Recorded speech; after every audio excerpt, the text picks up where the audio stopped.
Dear parents, Sunday lunch is working. Good afternoon to all of you. Thank you so much. Good afternoon to our dear children, teachers, our team, and our viewers online. It's been fabulous 7 shows so far. This morning also we had a show. It's been really, really fantastic. Fantabulous is the word that I would like to use. The way the children performed, the way the whole event went through, and we are hoping for one such show now.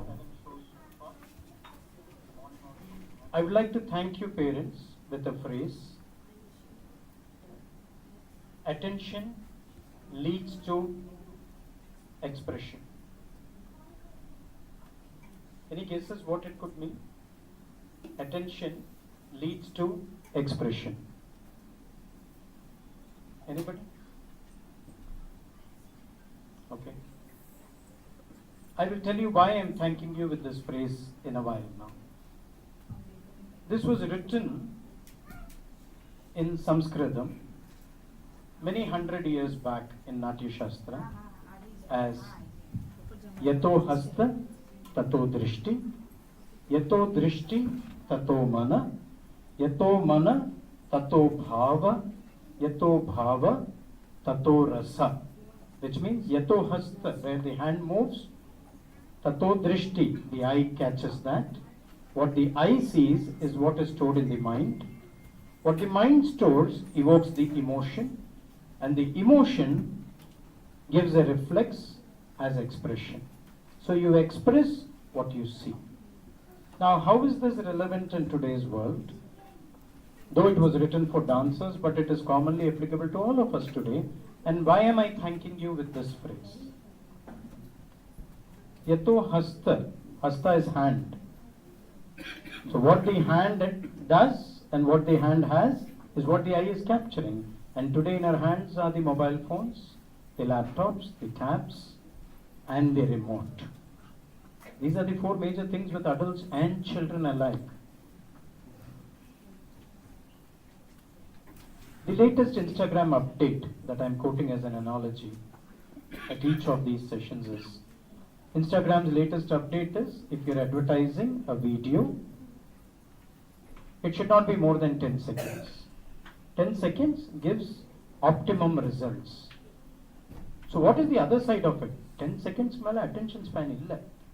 If it's more than 10 seconds, it either be something politicized or something very, very, that is in vogue today, or a fan base.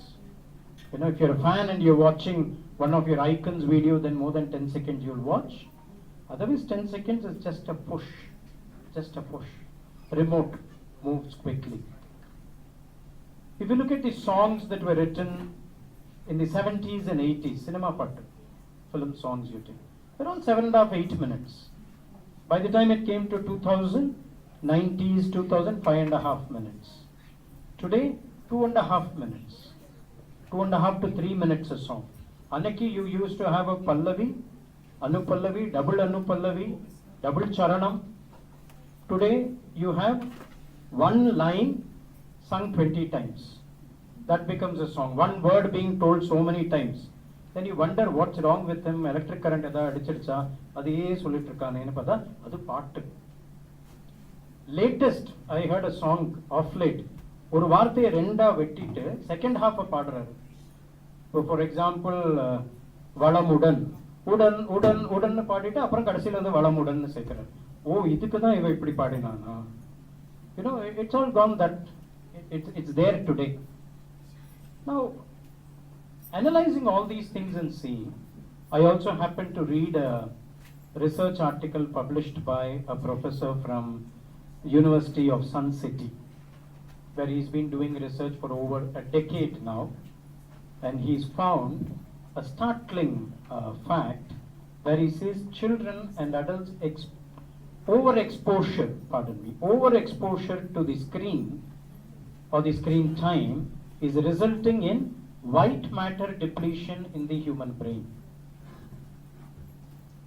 Now, what happens if white matter depletes? Cognitive skills become low, depression sets in, language proficiency drops, your analytical skills drop, body balance drops. A lot of these things are connected. It's a very serious issue. And which is why today you find so many counselors in every school, so many children under depression, whether it is school or college, so many adults under depression in companies, because the screen time unknowingly, whether we like it or not, is quite high. So now, saying all these things, why did I want to thank you with this phrase?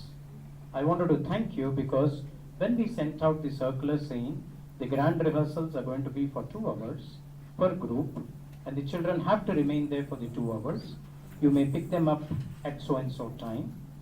Thank you all so much for cooperating and believing in this philosophy, because when children come in here and when they sit down for the grand rehearsal, the lights are all down, it's the spot like this, they're watching them, they come perform, they go sit down, they're watching the others perform.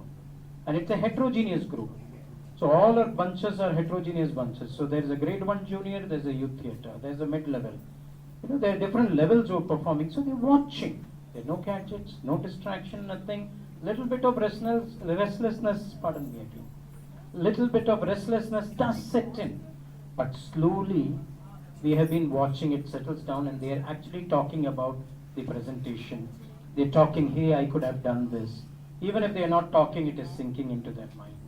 And that is the result of these fantabulous performances. We did have children forgetting lines. There were 1 or 2 or 3 or 4 who came, they started off. This morning session, we had a lovely little one, this high. She came, she just stood and went back.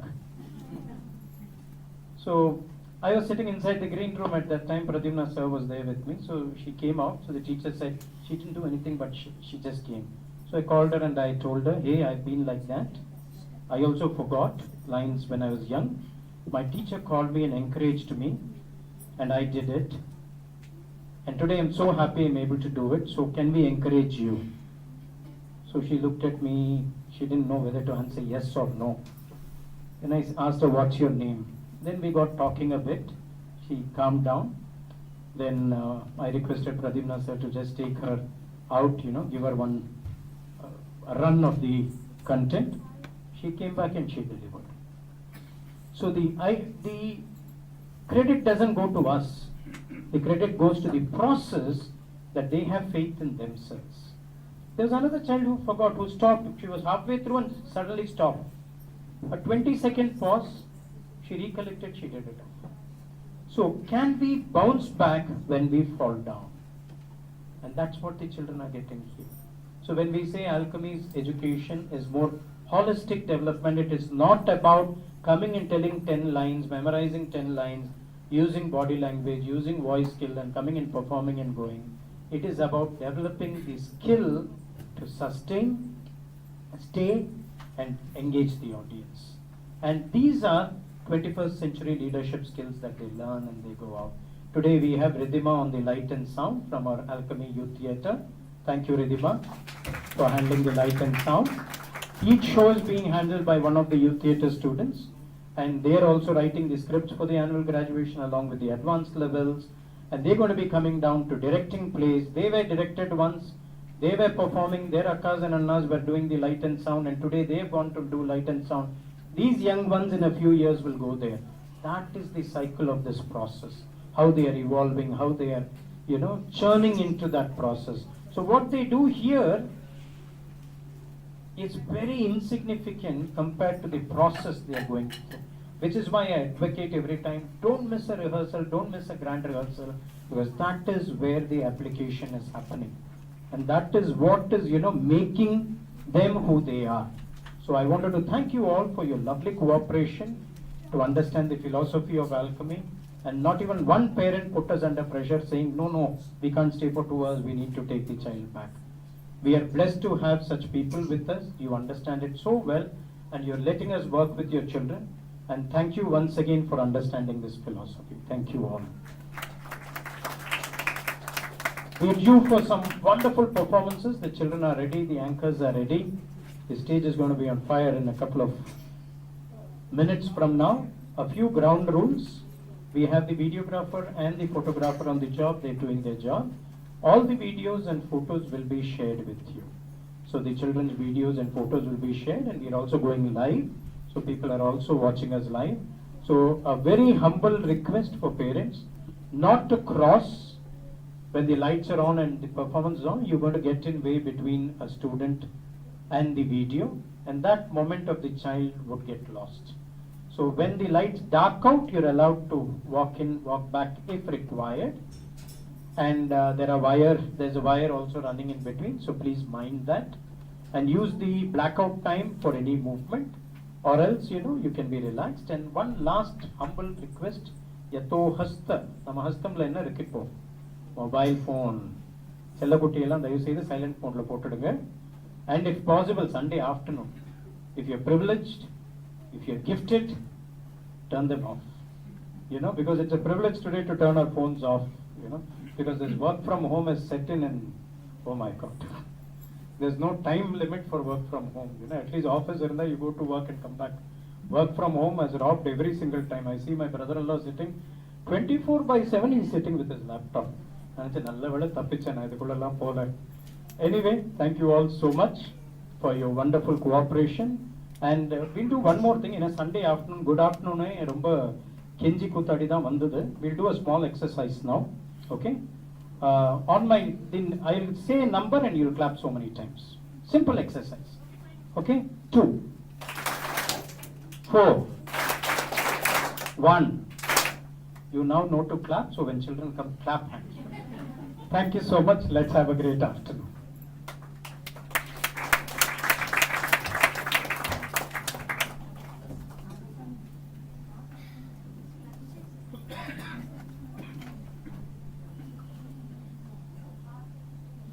Good evening, ladies and gentlemen, parents and our young stars on stage. Welcome to this wonderful evening of storytelling and performance. We are gathered here to witness the incredible hard work, imagination and courage of our students from Adyar, Annanagar, Sholingnallur and Kekinagar branches. It is going to be a journey through myths, magic and classic tales. So please sit back, relax and enjoy the show. We begin with a piece that explores the beauty of language. From grade 2 senior Adyar, please welcome Bhavni Venkatramanan performing Echo's monologue from Eleemosynary. All the best, Bhavni.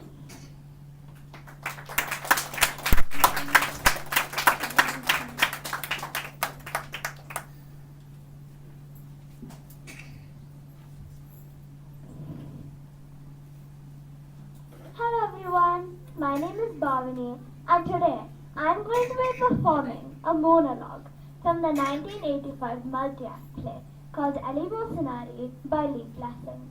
I am just going to give a short introduction on what it's about. The play Eleemosynary follows the relationships of 3 generations of women.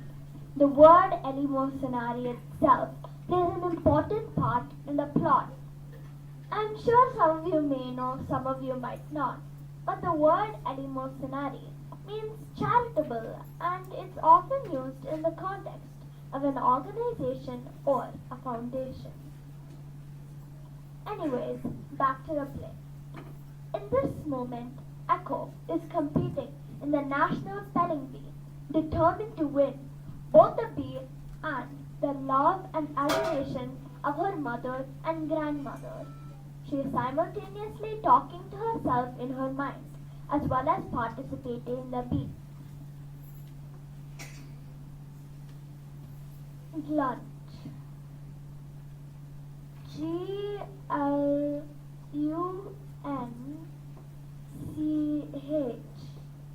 Lunch.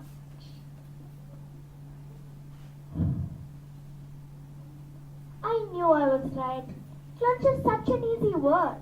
Spelled like it sounds, but you always have that little moment of doubt. Maybe you thought the right letter, but you said the... What's he getting? What's his word? Donzel? I should have had Donzel. It's not fair. He guessed. He guessed and got it. He didn't know and he guessed.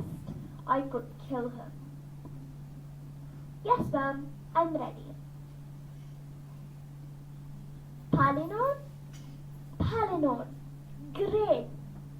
I love that word. It's the easiest word there is. Thank God. Thank God. I deserve it. I've had too many hard words. And he's guessed on too many. Palinode. Palinode. A poem in which a poet takes back something he said in another poem. Palinode. Palinode.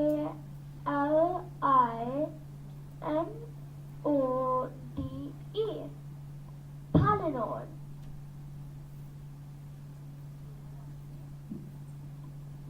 This can't go on forever, buddy. I'm gonna crack you like an egg. What's his word? Ovoviviparousness? I know that. I know it. It's the quality of being ovoviviparous. He's guessing. I know he's guessing. Why did he get it? Dear God, please let me win. Please. I want 5 minutes. Just 5 minutes. When all the lights are on me. All the pictures are being taken of me. And for 5 minutes, I'm the most famous in all of America. And Mom and Dorothy see it. After that, you can wash me back into the ocean with everybody else. I don't care. I'll just be one of the rabble, the hoi polloi, the clam jam free, the... What?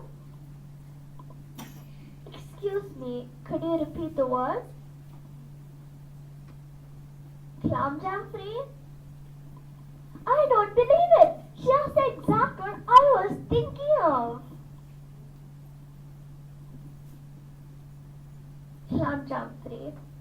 CLAMJAMFRY. Clam jam free. I know everything in the world. Thank you.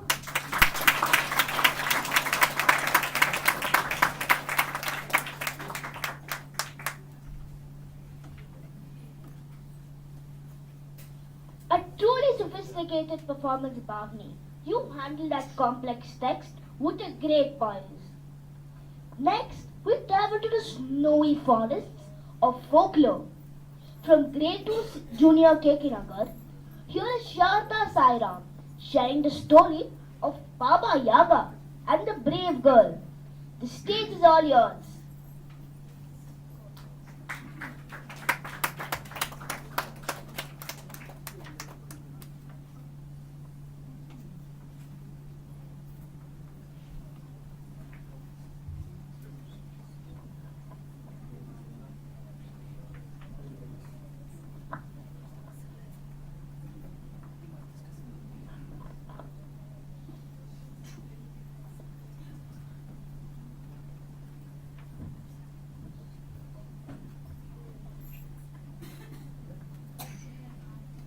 Good evening, everyone.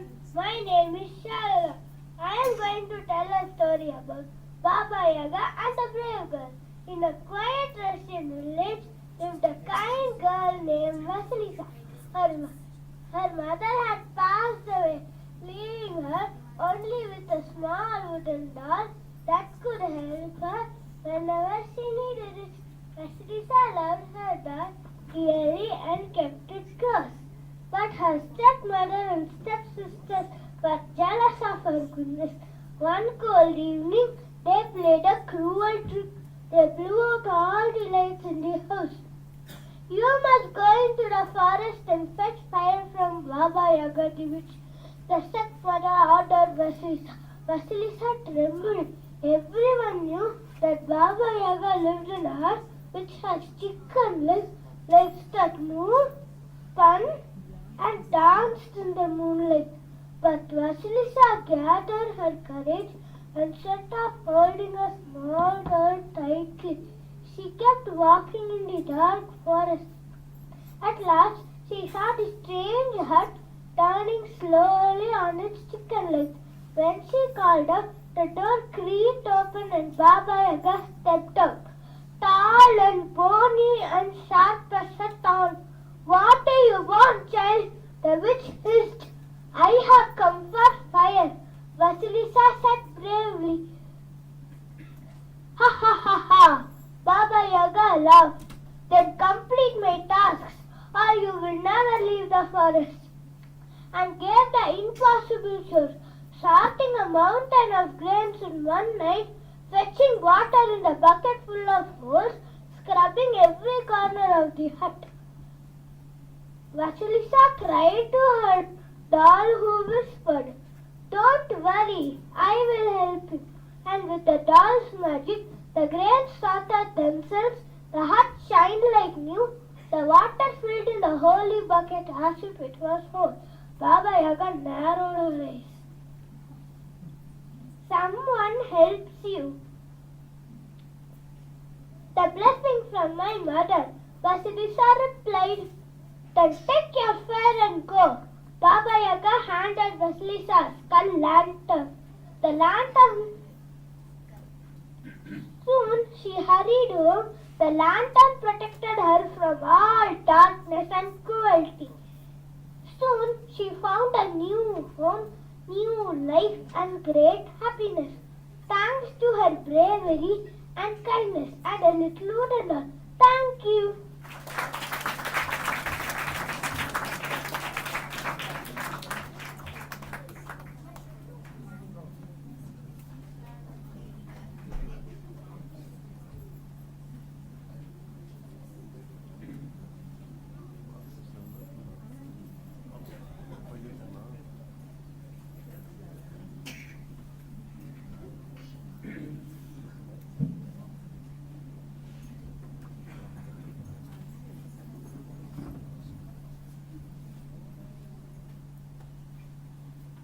What a brave storytelling performance, Sharda.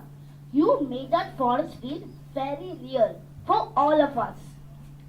We now move on to a tale of hard work and mystery from grade 1 senior Adyar. Please welcome Akash Bharatwaj performing the story of the farmer and the hidden treasure. Good luck, Akash.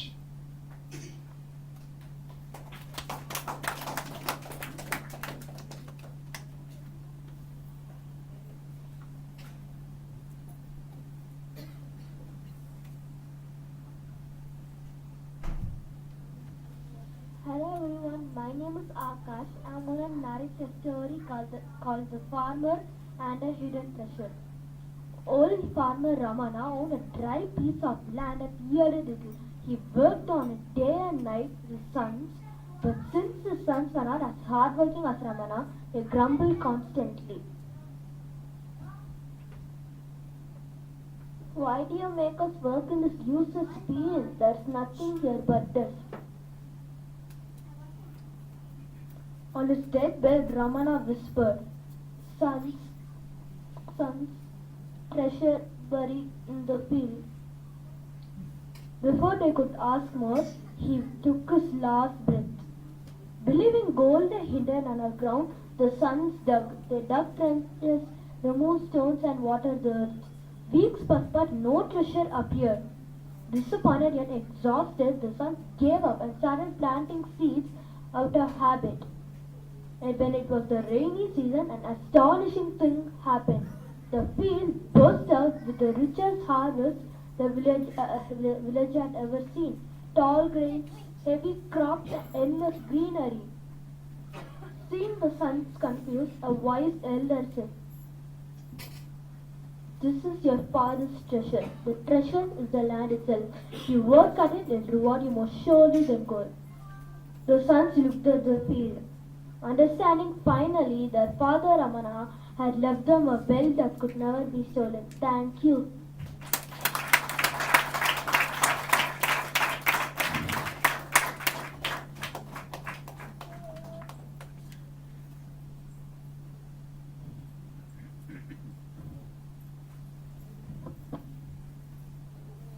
Well done, Akash. You taught us all a very valuable lesson on the true meaning of wealth. Imagine waking up after a very long nap. From Grade 1 Junior KK Nagar, please welcome M. Akshara Melinda performing the monologue of Rip Van Winkle. Over to you, Akshara.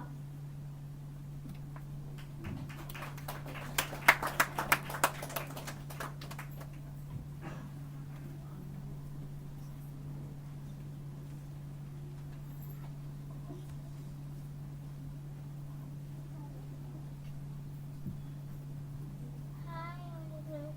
my name is Akshara Menon. I'm going to perform a monologue of Rip Van Winkle.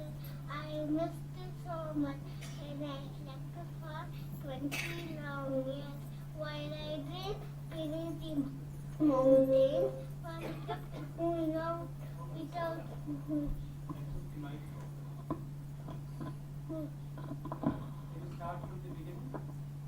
Hi everyone, my name is Akshara Melinda. I'm going to perform a monologue of Rip Van Winkle.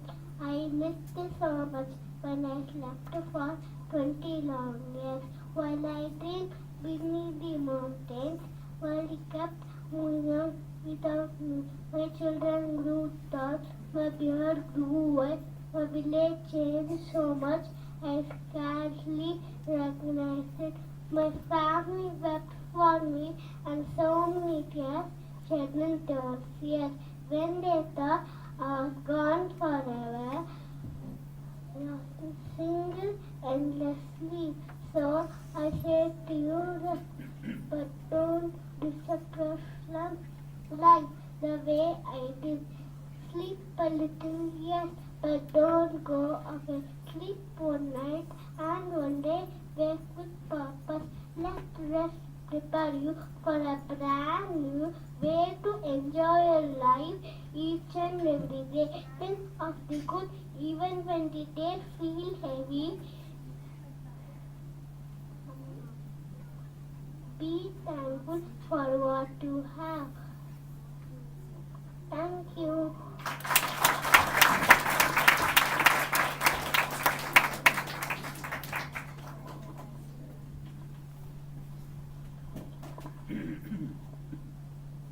That was a wonderful performance, Akshara.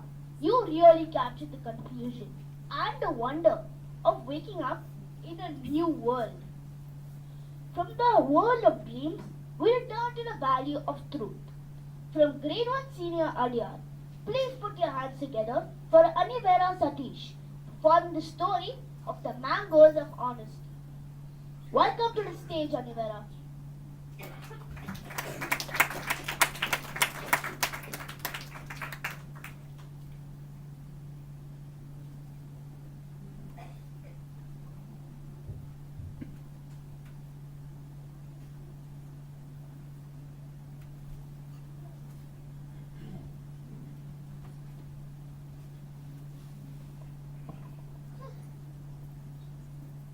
Hello everyone, my name is Anivara and today I'm going to perform a story called The Mangoes of Honesty.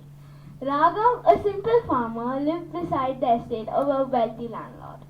His heart was small, his fields humble, but he worked honestly. One stormy night, fierce winds shook the village. The next morning, Raghav woke up and found 3 golden mangoes lying on his field. Fresh, ripe and smelling sweeter than honey. He quickly realized the mangoes had blown from the landlord's magnificent mango tree, whose branches stretched far and wide. He gathered. His wife looked at the mangoes and said, Raghav, keep them. The landlord will never know. Raghav shook his head. He may not know, but I will. He gathered the mangoes and went to the landlord's mansion. The landlord opened the door, surprised. "These are yours," Raghav said simply. The landlord stared at him, then said, "Most would take them. Why return them?" Raghav smiled. "What is not mine will never taste sweet." Days passed. Suddenly, the landlord felt severely ill. His sons, interested in only his inheritance, abandoned him. Raghav and his wife bought him food, massaged his hands, and washed his clothes and nursed him back to health. When he recovered, he called the villagers. "I have witnessed true honesty and true compassion," he declared. "Raghav, you returned a mango, you returned kindness, and now I return my trust." He placed the deed of his lands into Raghav's hands. Raghav's eyes filled with tears. The landlord said gently, "You have shown me the fruit of honesty, which is sweeter than all my mangoes. Thank you."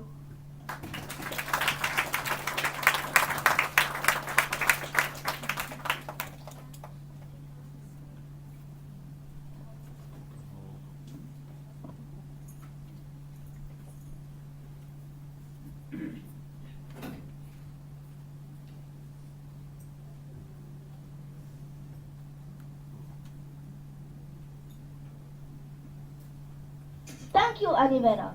That was a very sweet and sincere performance. Next, we'll visit an ancient ship on a very rainy day. From Grade 1 Junior KK Nagar, here is G. Guru Raghavendra Rao sharing the story of Noah's Ark. All the best.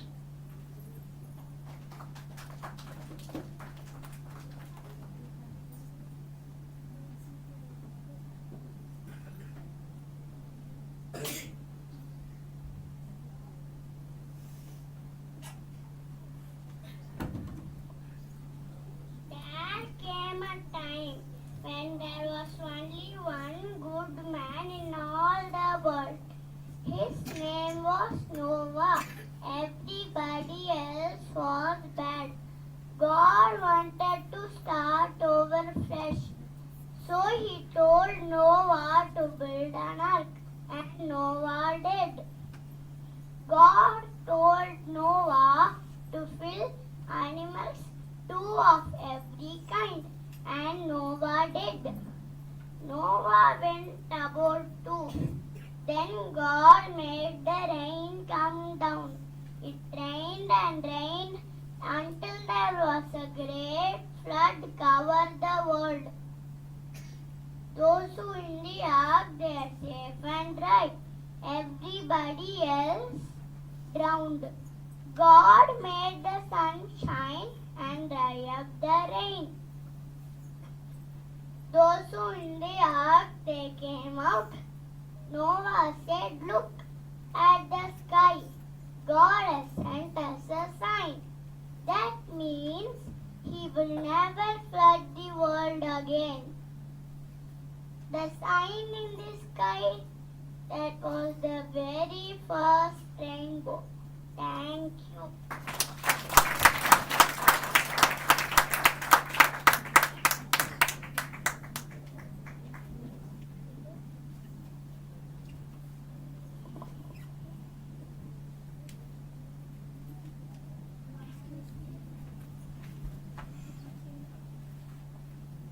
Great job, Guru Raghavendra. You managed to bring so many characters to life on one stage. I now welcome our next anchor for today, Ritesh. A warm welcome to you, Ritesh. Stage is all yours.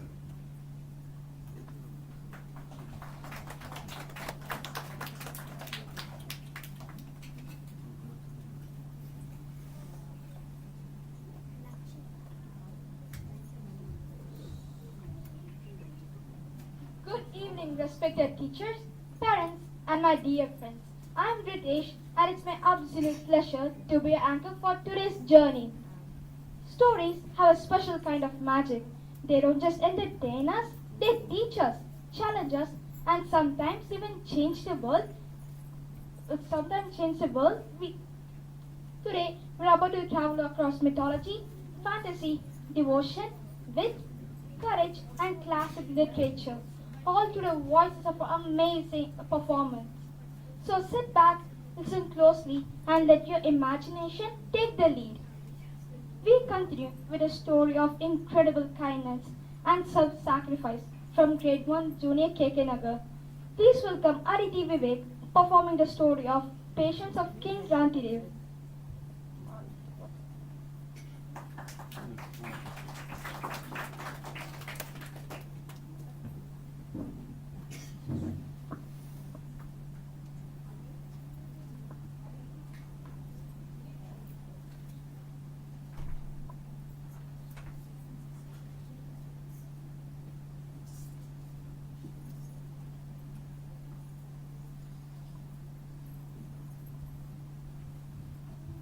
Hello everyone, my name is Aditi Vivek, Grade 1 Junior KK Nagar.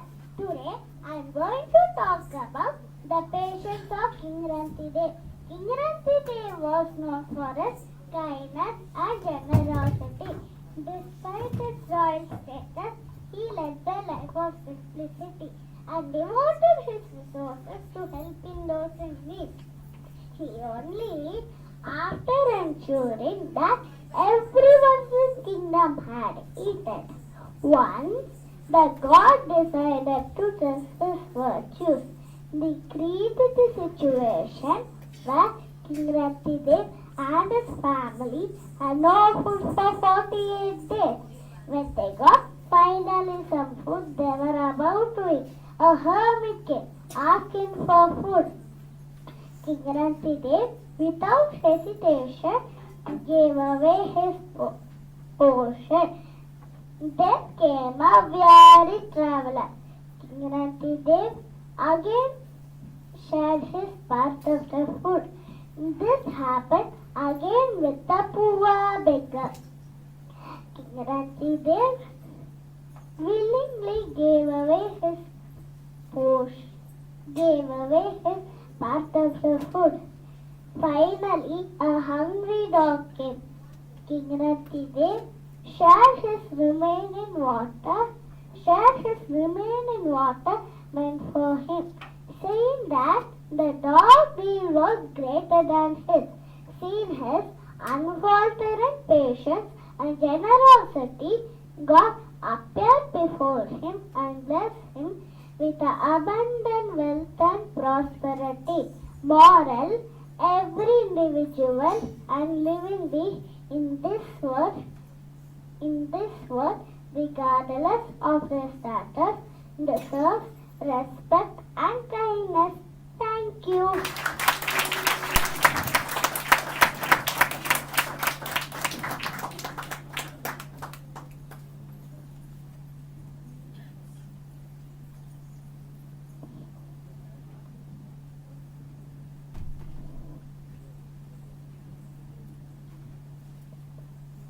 Such a moving performance, Aditi. You really made us feel the king's compassion. Now we head to water's edge for a magical encounter from Grade 1 Senior Area. Let's welcome Ayushi performing the monologue of the girl and the water spirit.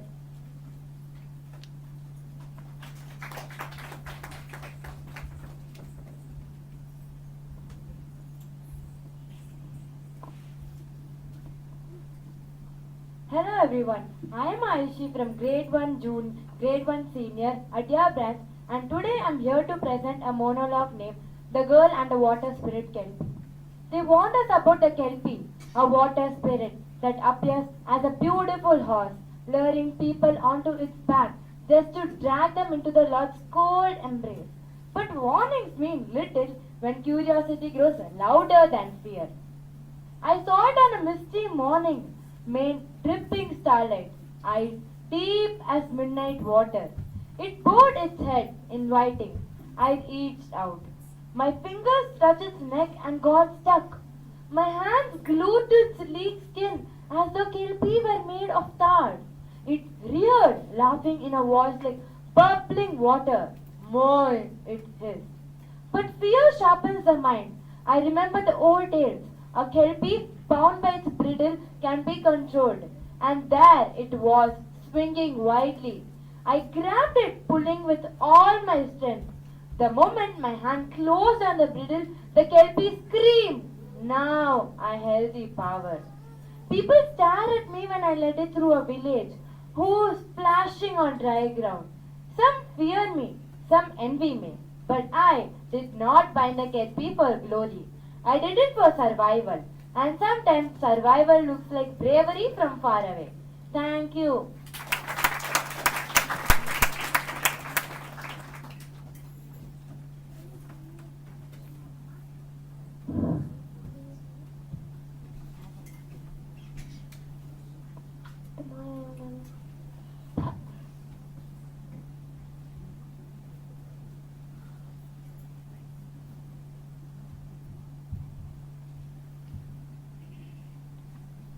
That was enchanting, Ayushi. You created a very mystical atmosphere on stage.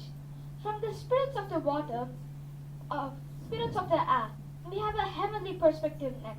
From Grade 1 Junior Area, please welcome Kiara R, performing the Angel's Monologue from Snow White and Rose Red.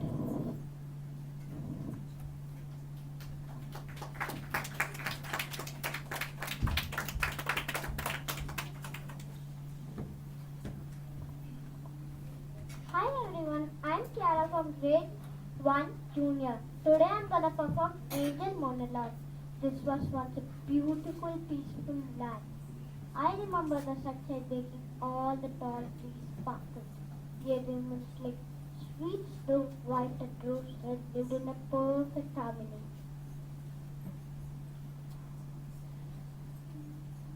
The forest trusted them. The nature produced us and humanity to care for the land. We said, take only what it is. Just one berry, just one branch that has already fallen. They were caretakers, not takers. They were givers as well as receivers. They knew how to find the perfect quiet balance. But something new, but something dark has come. It emerged from deep within the earth like a scary shadow. These dark, grumpy creatures tunneled through the ground and covered all the secret treasure. They hunt for everything that glitters and sparkles in the darkness. They don't want flowers or sunlight. They only want gold and jewels. These dark, grumpy creatures are known as to many as the dwarfs. Once they were just few scattered groups, but now they're everywhere. They overrun the forest, digging giant holes and holding all the shiny treasures inside cool, dark caves. They are tearing up the beautiful green earth. They take and take and take and give nothing in return. We must protect the forest. These dwarfs must learn that true treasure is clean water and happy tree. I have to watch over the forest until the girls are safe. Thank you.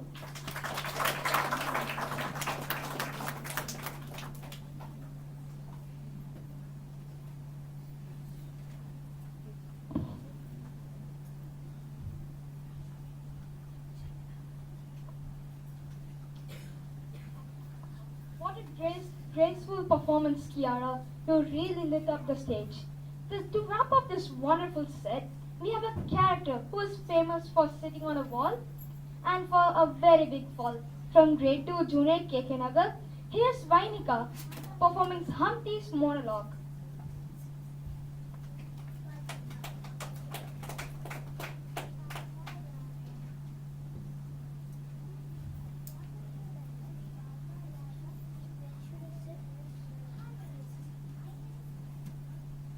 I am going to perform a monologue by Humpty. There was a dark and stormy night in a fairyland. In a fairyland, the kind of night that just felt right for witches. With a fairy godmother encircling, I started wondering Are we ready for a world turned upside down? Sweet witches and friendly wolves. Wise, wise, wise wizards and princesses with big noses. The world gone mad. And somehow the mice spirit still happily ever after, hiding in fairy tale land. I was just about to call it a day. I was feeling calm. Then she rolled in. She was big and strong. The goddaughter, the witchiest woman west of Walla Walla. I thought, oh, this is serious. I have already solved a case of the sleeping prince. The fairy godmother was surprised. This thing is bigger than anyone's spell. Something bad was happening in fairyland. I was put to solve the cases. I could stay quiet like everyone else, or else I could be brave and speak the truth. So I told her I knew she was in trouble. So she's like a puzzle that no one could understand. Which came first, the chicken or the egg? Thank you.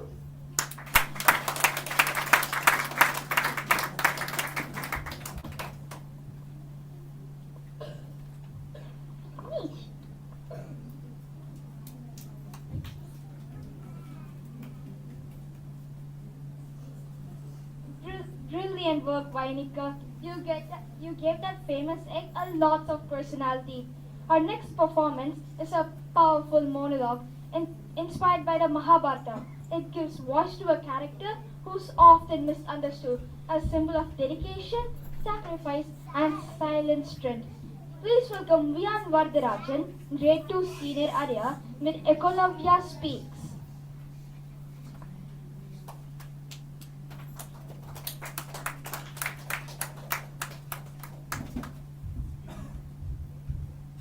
Hello everyone, my name is Leon. Today I'm going to present Ekalavya monologue. They laughed at me today. The princes in their silk robes and golden crowns. They looked at my dusty feet and rough bow and told me I was not worthy to be a student. Only a Kshatriya can learn the secret of the arrow, they said. But the forest doesn't ask for my name before it gives me its. The wind doesn't check my caste before it carries my arrow. You are silent, great Drona. Your stone eyes do not blink. Your clay lips do not speak. But I hear you. I hear you in the rustle of leaves. I hear you in the heartbeat of a tiger. To the world, you are the teacher of princes. But to me, you are the spirit of the bow itself. Every day I bow to you. Every day I ask for your blessings, then practice. I practice until my fingers bleed. I practice until the moon rises and the wolves howl. I have learned to shoot a target by sound alone. I have learned to shoot a target behind 7 trees. I am the greatest archer in this forest, yet no one knows my name. For a truce, one day the world will have to look at me.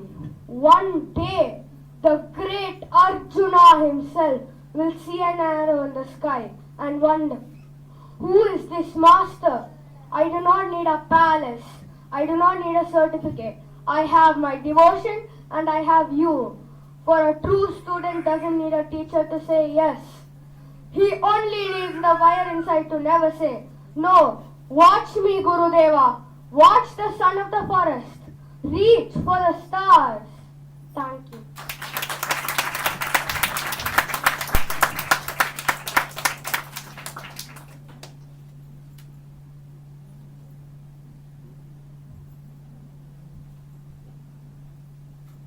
What a moving performance. Ekalavya reminds us that true learning comes from dedication, even when recognition does not. Next, we move from ancient legends to a world filled with magic and mystery. But what happens when magic becomes an escape and reality feels forgotten. Let's find out as Moksha a level of area takes us lost in magic, the tale of an elf addicted to the magical world.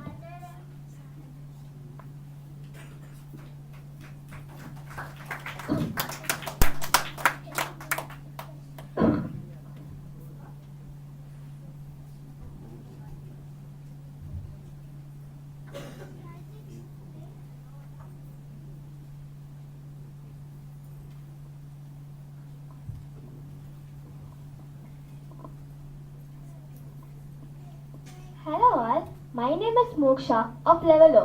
Today, I am going to be performing my own monologue, Elf being addictive to the magical world.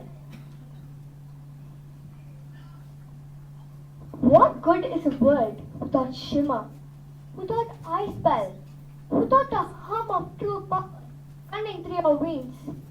I just love the magical world of the shivering cities just too much. My roots are connected to only that city, only that one. I was enjoying the best moment of my life, and suddenly the queen calls me and asks me to explore the outer world and defeat our enemies. Well, I felt that it was too unfair, and that too when I was enjoying one of my best memories. இதெல்லாம் உங்களுக்கு ரொம்ப அநியாயமா தெரியல?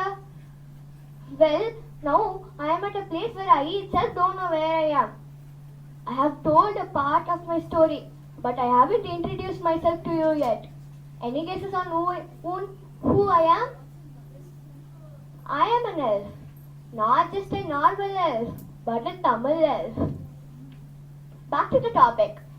To serve us a cute little music in the early morning to wake us up. It was fascinating. But here, it feels so different from those of there. In fact, it feels kind of boring. Even though I work in a famous cafe, which is also a chatty. But சும்மா சொல்லக்கூடாது, அந்த கஃபேல சாப்பாடு ரொம்ப டேஸ்டியா இருக்கும். Tattoo கிரம்புலின்னு அடிச்சு கலக்கிடுவாங்க. Guys, did I tell what we did waking up so early in the mornings? No, I think. Well, let me at least tell it now. We woke up and helped with the small animals like the bugs, with the coloring of them. Oh yes, my favorite is coloring the butterfly. Its design was so intricate and beautiful. Elves are sorted into various categories like the water, flower, leaf, and tool fixing elves. Interesting, aren't they? I am a water elf. I love to explore places around the world and live in the shimmering cities, of course. However, I've gone to India. There I've been to Seoul.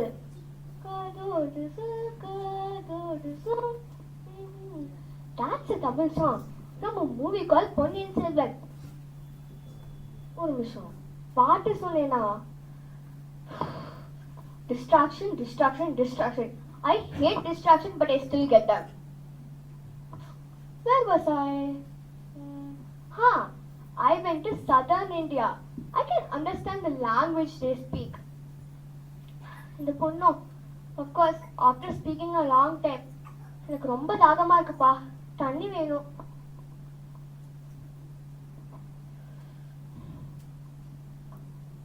Guys, do you want to know where I learned Tamil from? I learned it from an app called Duolingo. It's a language learning app which is very famous and used by many people around the world. But one thing I hate about the app is the app picture. It has a funny app picture. Can you guess what that picture is? It displays a picture of an owl. And that pesky little owl has funny googly eyes, which is such an annoyance for me. Generally, I hate all the stupid human technologies like the WhatsApp and Insta. So annoying.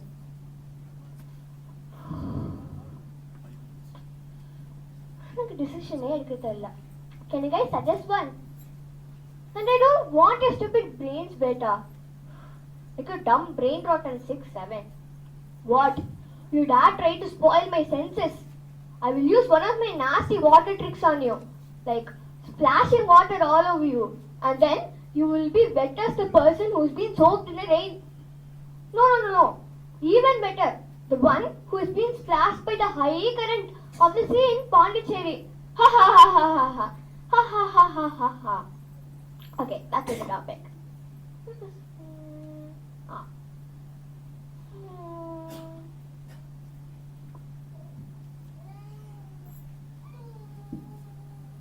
Well, as I told, it feels kind of boring. And beta, once again, I'm telling you that your dumb brain dot and 6'7" is not good for you. For your brain especially. Have made a decision. Big surprise, huh? But it is a big decision. Have decided to move to the shimmering cities. I'm going to go there even if I must deny the Queen's request. I'm very sure of my decision and I am going to go to the shimmering cities. Thank you.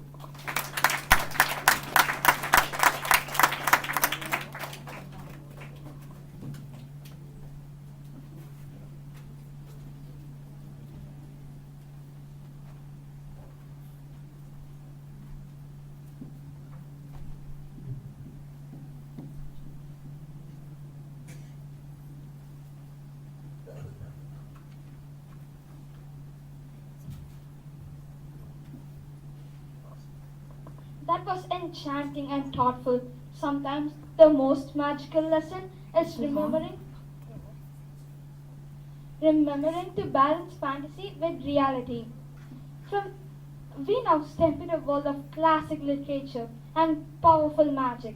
This next monologue comes from Shakespeare's The Tempest, filled with mystery, control, and reflection.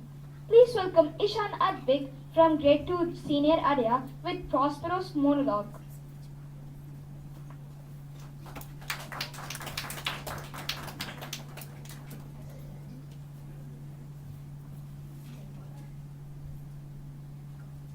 Hello everyone, my name is Ishan Advik and today I am going to be performing the monologue Prospero from the play The Tempest. Ye elves of elves, brooks, standing lakes and groves, you who chase the ebbing Neptune on the sands, by whose aid have dimmed the noontide sun, called forth the mutinous wind, and twixt the green sea and the azured wall set roaring war. I have made thunder shake the world. I have plucked pine and cedar by their roots. Graves at my command have waked their sleepers, opened them forth, and by my so potent heart. But this rough magic I hear abjured, and when I have required some heavenly music, which I even now I do, to walk my senses upon their ends, and break my staff. I buried certain phantoms in the earth, and deeper than did ever plummet sound, and down my book. Our revels are now ended, and these, our actors, as I foretold you, were all spirits, and are melted into thin air. And like the baseless fabric of this vision, the cloud-capped towers, the gorgeous palaces, the solemn temples, the great globe itself, yea, it shall inherit, shall dissolve. We are such stuff as dreams are made on, and our little life is rounded with. I am old now, and my magic is gone. I ask only for your breath to fill my sails and send me home. Thank you.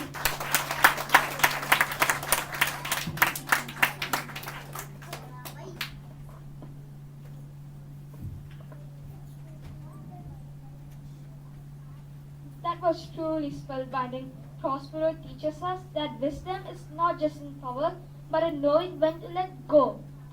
Now it's time to add some humor and cleverness to our day. This next tale proves that intelligence and wit can defeat greed and leaves us smiling. Let's welcome Yash Jolkati, Grade 1 Senior Area with Tenali Raman and a greedy Brahmin.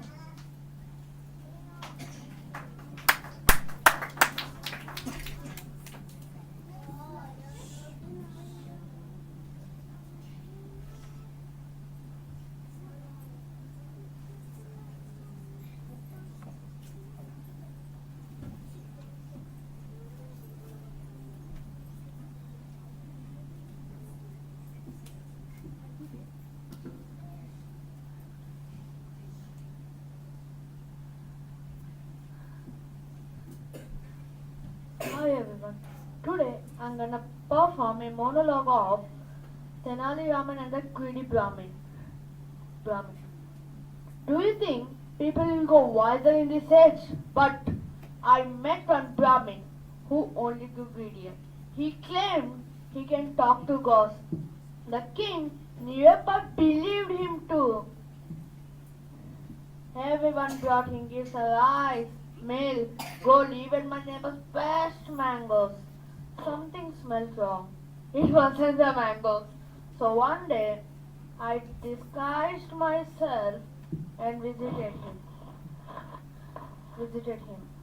And I asked, "Sir, please ask the gods how to make me rich." And I said, his eyes shone like a coins. For that, he whispered, "You must give me basket of spirits." Aha! I had him. So that evening, I went to the king and I said, "If he can talk to the gods, let him prove it. Bring him temple at midnight." The Brahmin trembled like a leaf. At midnight, the king asked,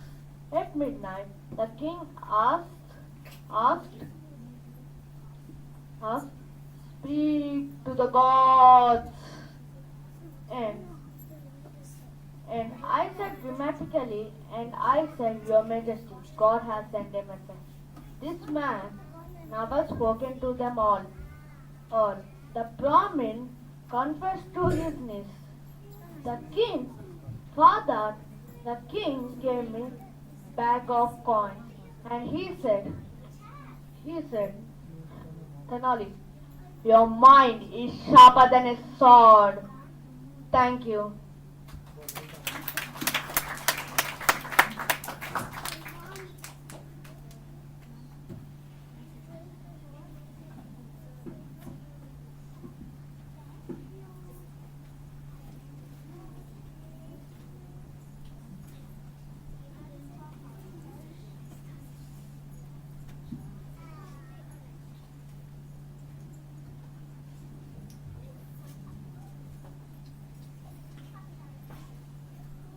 That was fun and sharp. Tenali Raman always reminds us that quick thinking can solve the biggest problems. We had a folk tale. Now, let's hear a Puranic one. I now call us to stage Guhen from grade 2, junior 2, narrate a Mahabharata tale, a lesson in humility.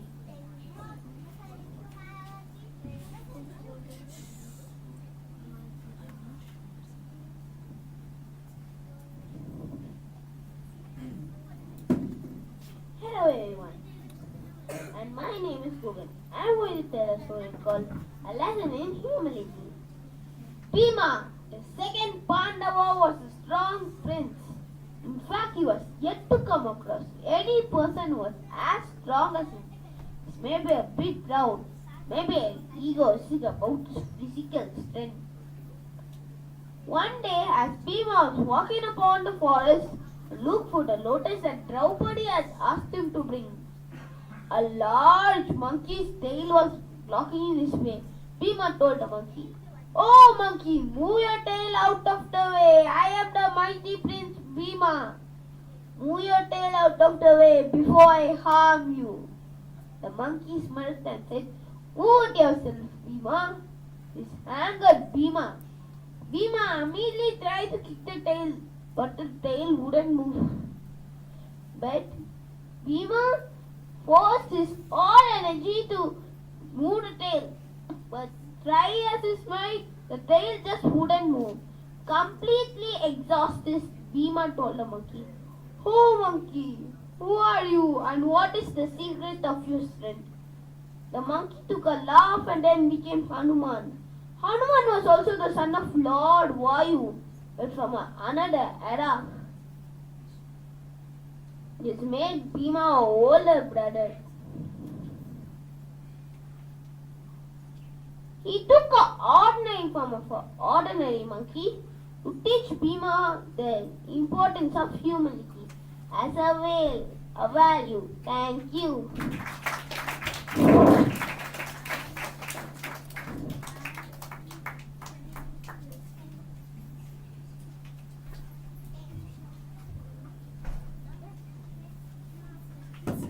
That was inspiring to him. So far, it's only been stories of others that a performance narrator. How would it be? Matilda Wormwood animatedly recounts a story she had made up to her audience of Mr. Phil. I guess that's going to be exciting, and I'm going to call up Kavya from grade 2 senior to perform the story of all of us.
Imagine sitting in a movie chair and watching your favorite.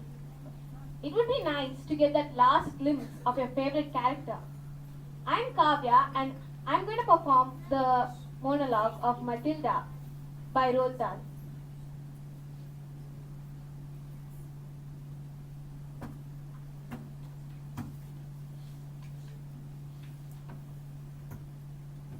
Once upon a time, there lived the two greatest circus performers, an escapeologist who could escape any lock that was ever made, an acrobat who was so skilled it seemed as if she could fly. They liked each other and got married. They performed some of the most incredible feats ever known to man. People would come from miles around, celebrities, kings and queens, astronauts too, not just to see their skill, but to see their trust for each other, which was so deep. It was said that cats would purr as they passed them, and dogs would weep with joy. But although they liked each other, and they were famous, and everyone loved them, they were sad. We have everything the world has to offer, said the wife, but we don't have the one thing we want the most in the world, a child. Patience, said the husband. Time is on our side. Even time loves us. And time is the one and only thing nobody is master of. At night, they would listen to the sounds of their big empty house and imagine the sounds of children playing. They would imagine how beautiful it would be. As time passed, they grew old, and their work was the only place that they could escape from their tragic lives. So they decided to perform one of the most dangerous feats ever known to man. A woman hurling through fire, burning, over sharks with dynamite in her hair, and a man trapped in a cage catching sharp objects. The dangerous feat ever known to man. Thank you.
wonderful caveat.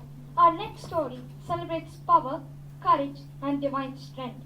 It is a tale that inspires us to stand fearless in the face of evil.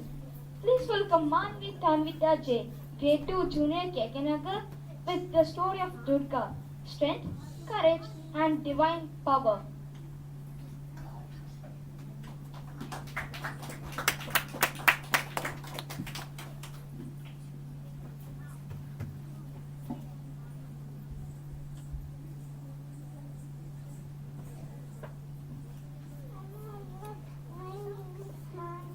I'm going to tell you the story of Durga. Long ago, there was a powerful demon named Mahishasura.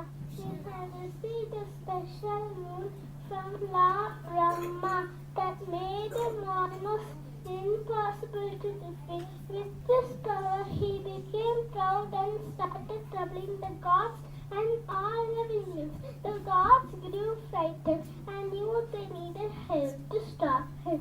So the gods went to Brahma, Vishnu, and Shiva. Those three great gods combined their divine powers and created Goddess Durga, a bright, powerful warrior riding a lion and holding many weapons. Durga was strong, fearless, and full of grace. She stepped forward to challenge Mahishasura and protect the world from his cruelty. The battle between Durga and Mahishasura went on 9 days and nights. Mahishasura kept changing into different forms, trying to win. But Durga counted each of his forms with an even fiercer form. On the 10th day, she finally defeated him and brought peace back to the world. This victory is celebrated as Durga Puja, a festival that reminds us of the triumph of good over evil. Thank you.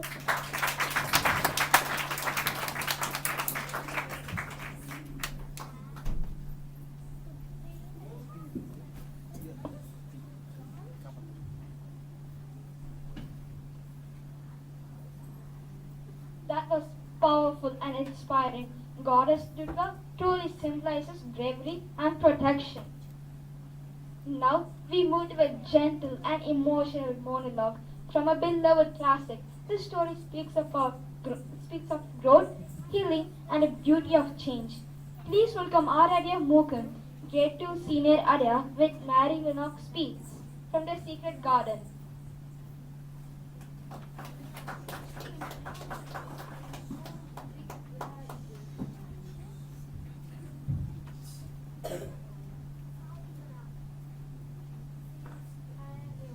My name is Aradhya and today I'm going to be performing a monologue called The Secret Garden.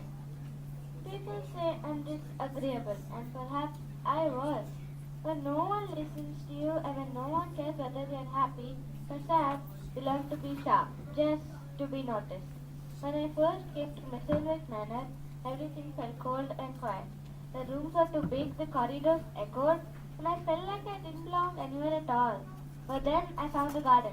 Locked, forgotten, and away from everyone. At first it looked dead.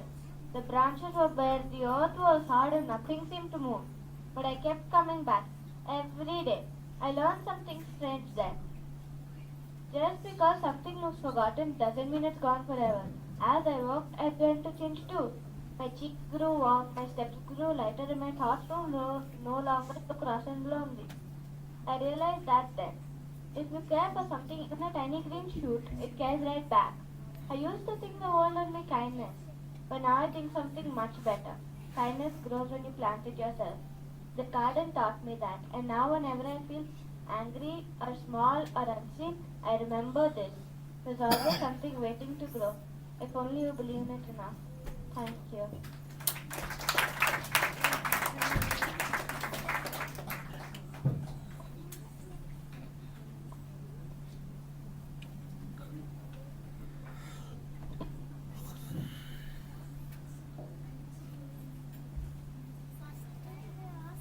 That was tender and heartfelt. Sometimes the greatest transformation happens quietly within us.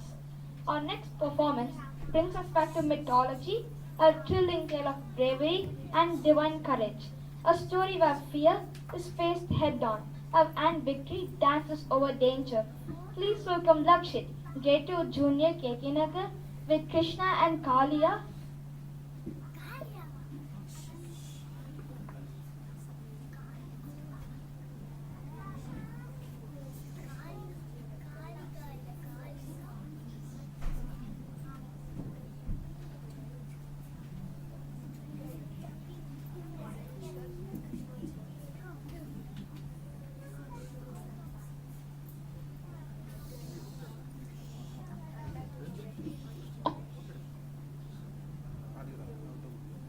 Hello everyone, my name is Lakshit.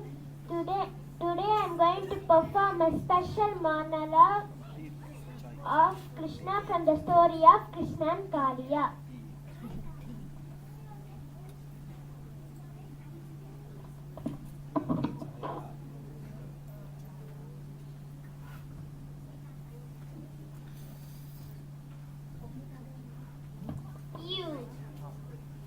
I am Krishna, and one day I saw the Yamuna river looking very strange.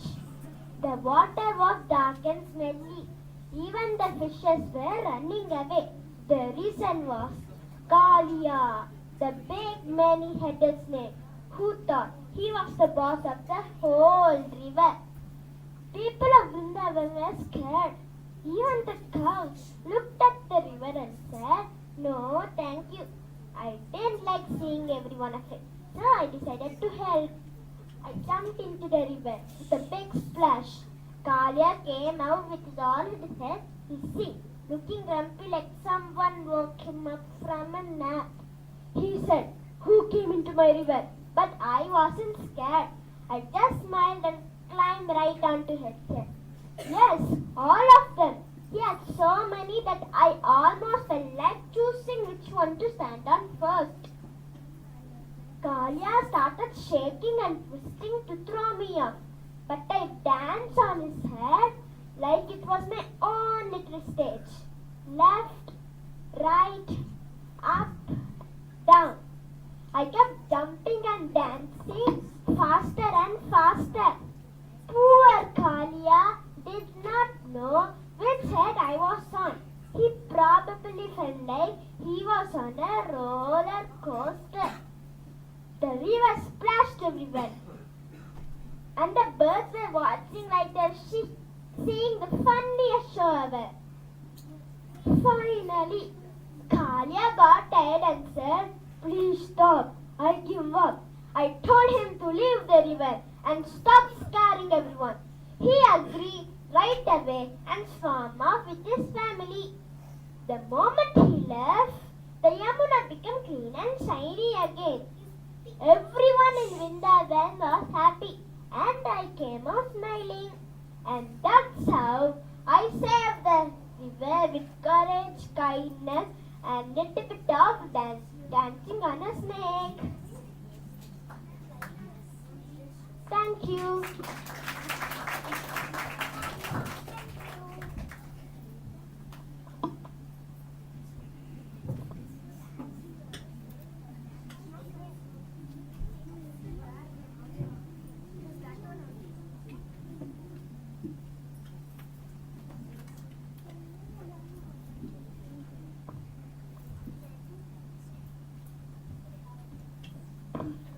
What a spectacular story!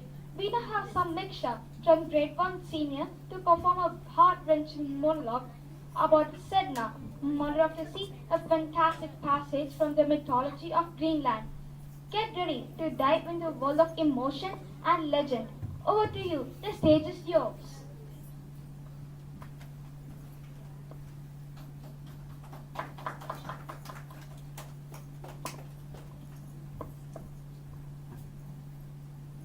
Hi everyone, my name is Samiksha and I'll be performing the monologue of Sedna from the story Sedna, Mother of the Sea. I did not choose the sea chose me. I was once a girl on land with warm hands and warm lips, but a storm, a father's superstition, and the deep hunger of the ocean changed me forever. When my father threw me out of the kayak, yes, the old stories did not lie. I clung to the edge, bleeding. And when he cut off my fingers, I slipped beneath the waves. Each severed piece became a creature of the deep, seas, whales, narwhals, life born from betrayal. I sank into darkness, and the ocean wrapped its cold arms around me. But it did not drown me. It crowned me. Now I roll where light barely reaches. The currents carry my thoughts. The waves sing my name. Hunters pray to me, though they fear my anger. They should. I am generous. Yes. But I remember every day, every cruelty, every kindness. Sometimes I rise towards the surface, listening to the crackle of the ice and the far-off songs of humans. I wonder whether my father thinks of me. I wonder if he knows that every seed his descendants son come from the girl he cast away. I am Sedna, mother of the sea, born of pain, ruling in power. And though the cold is my home now, do not pity me. I have sons and daughters in every way. And the ocean never let me fall. Thank you.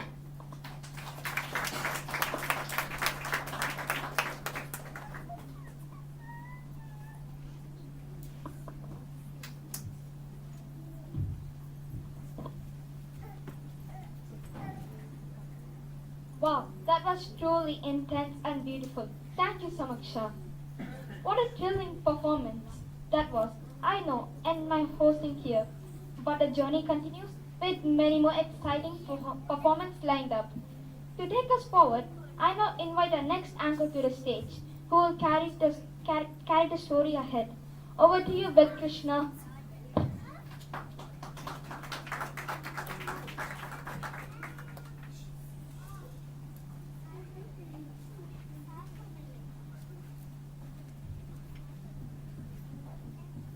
Hello everyone, I'm back to host you all. Before we move ahead, I would like to take a moment to appreciate our previous anchor Ritesh, who set a fantastic tone in today's performance. Thank you Ritesh. Now everyone, let's gear up and cheer loudly because encouragement is the greatest confidence booster for our performers. Can we have a huge round of applause for our next set of stars?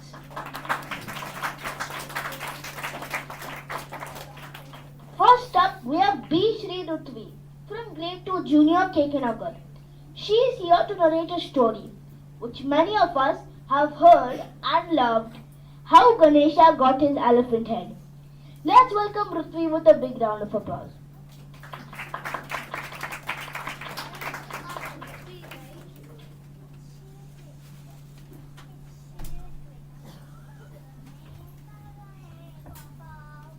Hi everyone, my name is Srirutvi.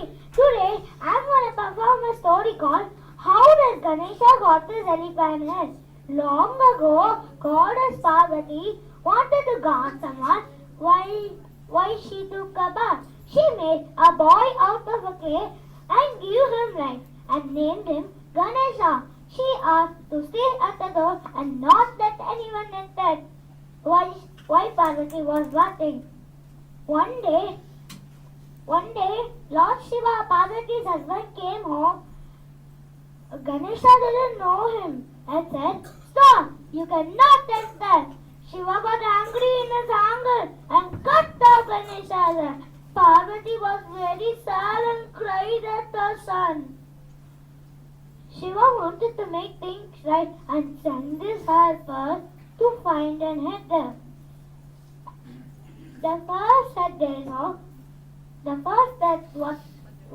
saw was an elephant.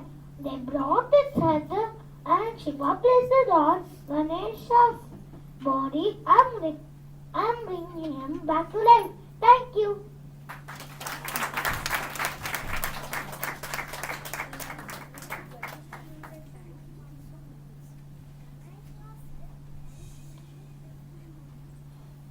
Thank you, Rutvi. That was really outstanding. Moving on, we have Vedant from grade 2 senior Adyar. Vedant is going to perform a classic monologue from The Frog Prince by the Brothers Grimm.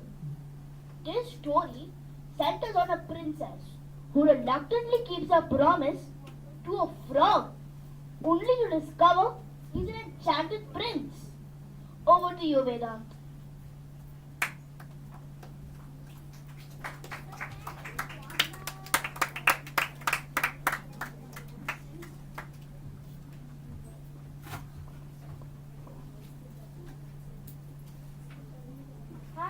everyone. I am Veda. It's great to see you. I am going to be performing a monologue. The frogs flee, so the frog prince. Please, I beg you, princess. I know I am but a lowly frog, slimy and small, but I am more than I appear. I was once a prince noble, kind and true, but a foolish wish, a wicked spell, and now I have turned this stretched form. You promised me your friendship, your kindness, and if you help me, if you keep that promise, I can return to what I truly am. Please do not look at me as just a frog. See me as I am inside, loyal, brave, and waiting for your trust. And waiting for your trust.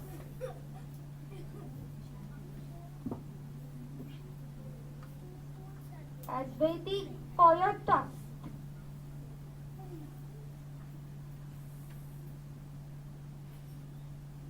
Your one act of courage and all can change. For kindness can break even the darkest spell. Not just for me, but for you too. For kindness can break even the darkest spell.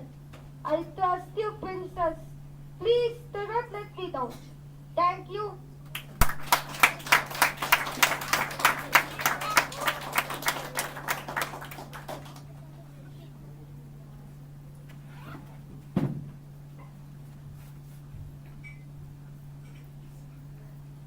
Thank you, Veda.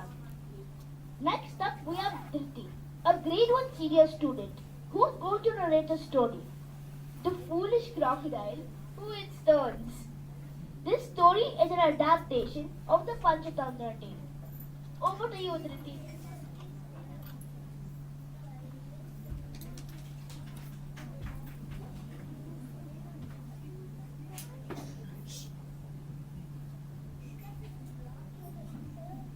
Hello everyone, I am Dhriti from grade 1 senior Ideas.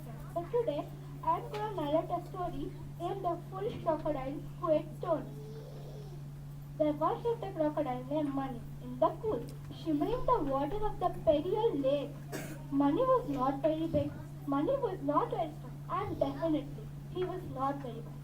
But there was one thing he was always famous for.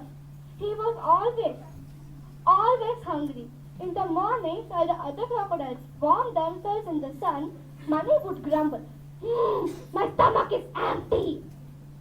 In the evenings, when the tortoise rested on the rocks, Money would grumble, my stomach is empty. In the night, when the fish rested beneath the weeds, Money would whisper, ooh, what if I had another snack? Once some other lake became warm and muddy. The fish hid deeper than usual. Food became scarce. Other crocodiles learned to wait patiently, but Money? Patience was not a word he understood. After the hours of swimming around without having nothing to eat, he felt terribly frustrated. His belly rumbled like thunder. He shouted at the lake, enough to start a flock of birds. No fish, no turtle, not even a floating coconut. As he thrashed around angrily, something hard bumped his tummy. A round, smooth stone from the lake bed. Money blinked. It's round, it's heavy, maybe it can fill my stomach. Before his common sense could stop him, he gulped the stone. At first, he felt proud. He said, ha ha ha, look at that. Who needs fish? But the pride lasted exactly for 5 seconds. Then he sank fast. He sank fast.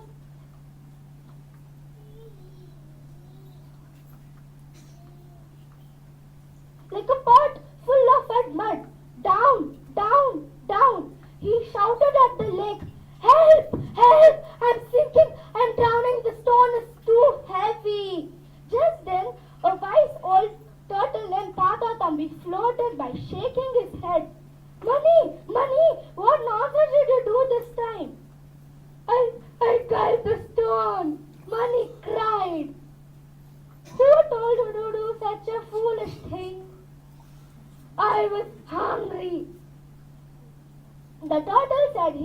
on many crocodile's foolish mistakes and said, "Stones can't feed your stomach, they only sink your body."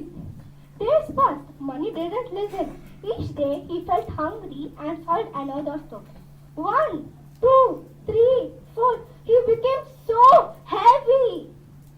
Other lake creatures laughed at him kindly and said, "Money, why are you walking at the beneath of the lake?"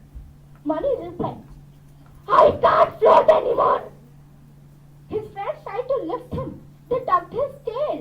They pushed his belly. They even tickled his feet so that they could make him jump. Nothing worked. Finally, Tata Thambi came up with an idea. He gathered all the lake creatures and said, "We must teach Money the truth, but not by scolding, but by showing." Then he took Money to the shallowest part of the lake. There he placed a heavy rock in a clay pot. Then he said, for a moment, the pot plopped and slowly sank. Then the Tata Thambi said, "Money, look at that. A heavy pot sinks. A heavy crocodile sinks. Even a heavy heart sinks too. Patience is the real food that always keeps you floating." Then Money looked at the sinking pot and looked at himself and suddenly understood. From that day onwards, Money stopped swallowing the stones and ate the things provided by nature and never fooled his own hunger again. And the other lake creatures started to say, "Look at Money, he's as nice as the old turtle." Money would smile modestly and reply, "I only learned one thing. A heavy crocodile sinks. A heavy stomach makes you sink deeper. Even a heavy brain makes you sink deeper. Patience is the real food that always keeps you floating. Stay light, stay calm, stay afloat." From that day onwards, Money glided gracefully on the pedal and never fooled his own hunger again. Thank you.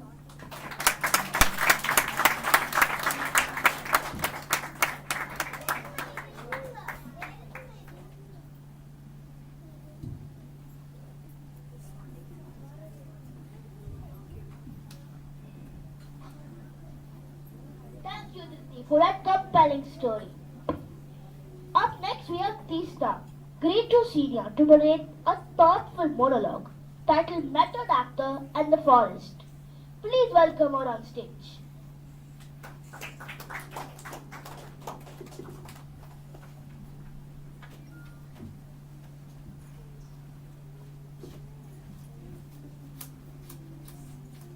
Hello everyone, my name is Tiska and I'm going to perform the monologue, The Method Actor of the Forest.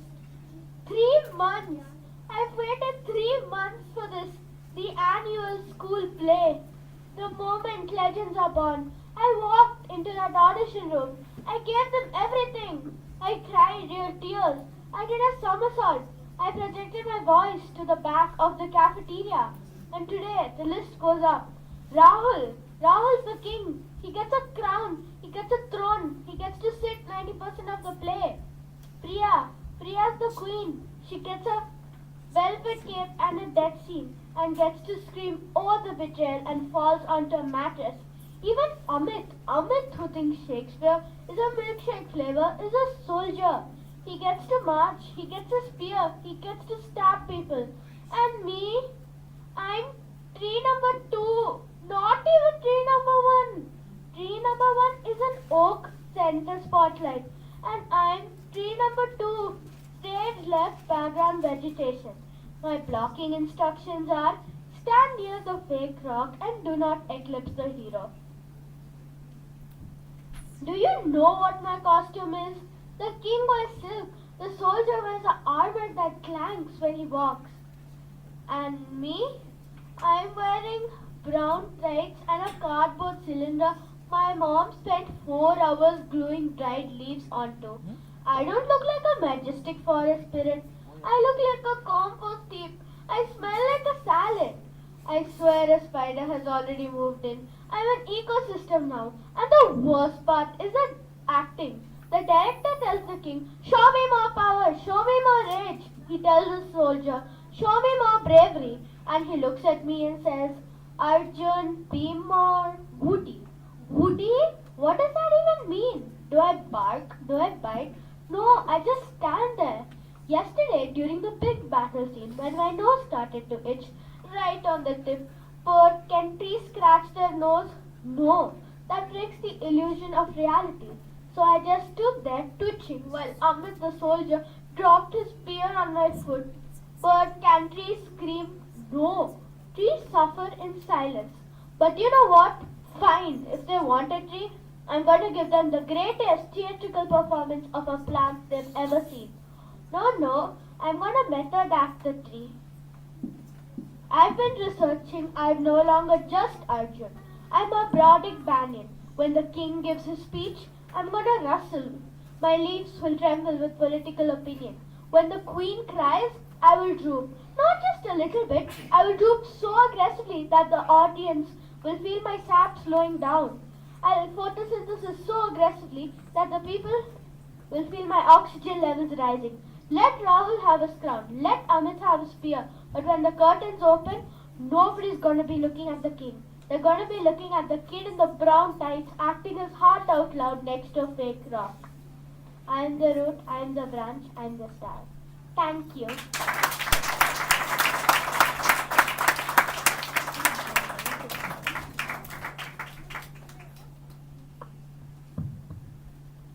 Dear parents, a humble request for you not to cross when a student is performing. During the earlier performance, the previous one, a parent walked through right across in front of the camera, and the cameraman has stated that in this performance there will be a crossing. So request you kindly, because these are memories for children, as I had mentioned in my earlier talk to you. These are wonderful memories and we wouldn't want them to have that merged with somebody's walk across. A humble request, walk only when blackout is there. Thank you so much.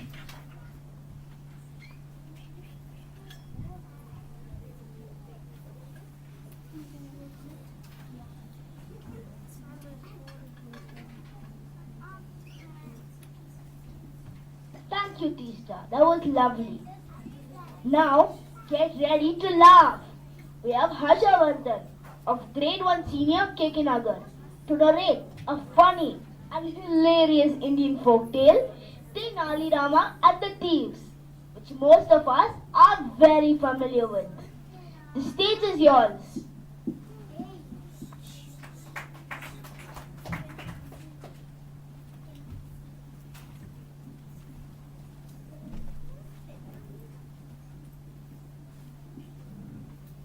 Hello everyone, my name is Harshavardhan and I am going to perform a story called Tenali Rama and the Thieves.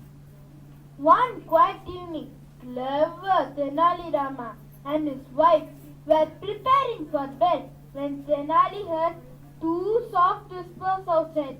He gently peeked out of the window and saw two thieves hiding behind a bush. We will steal Tenali's jewels tonight, whispered one. He must be asleep now, said the other. Tenali, who was watching this, smiled and said, Thieves, trying to rob my house. Let's see who fools who. Inside the house, he spoke loudly to his wife so the thieves could hear. Wife, let's hide all our jewels and gold in the water tank. The house isn't safe. Of course, husband, she replied, playing along. They carried a large pot outside and pretended to fill with treasure. The thieves watched eagerly, rubbing their hands.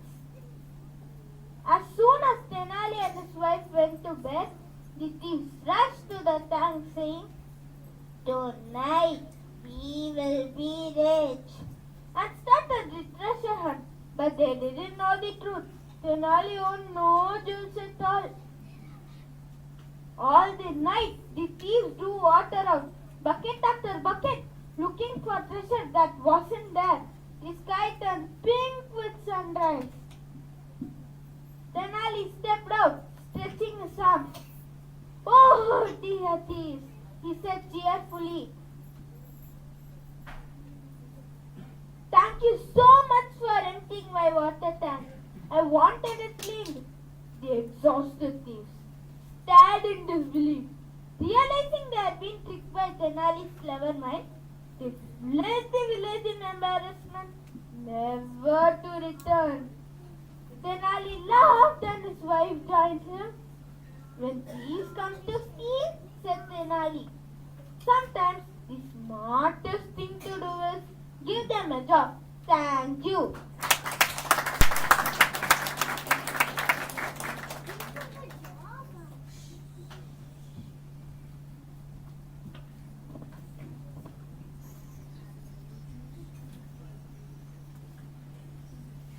I hope you all enjoyed that as much as I did. Wonderful performance, Harshavardhan. Next, we shift to a deeply emotional performance. Please welcome Shraddha from Grade 2 Senior Kekinagar to perform a heart-wrenching monologue from the Diary of a Young Girl by Anne Frank. All the best, Shraddha.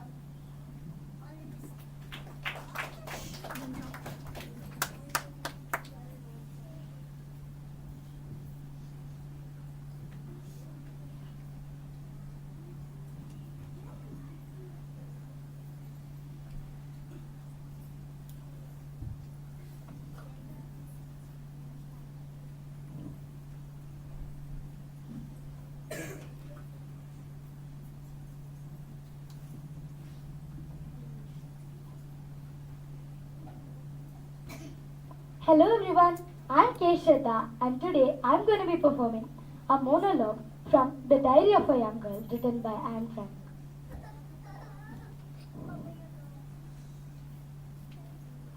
Anyone who claims that the older folks have a more difficult time in the annex, he doesn't realize that the problems have a far greater impact on us.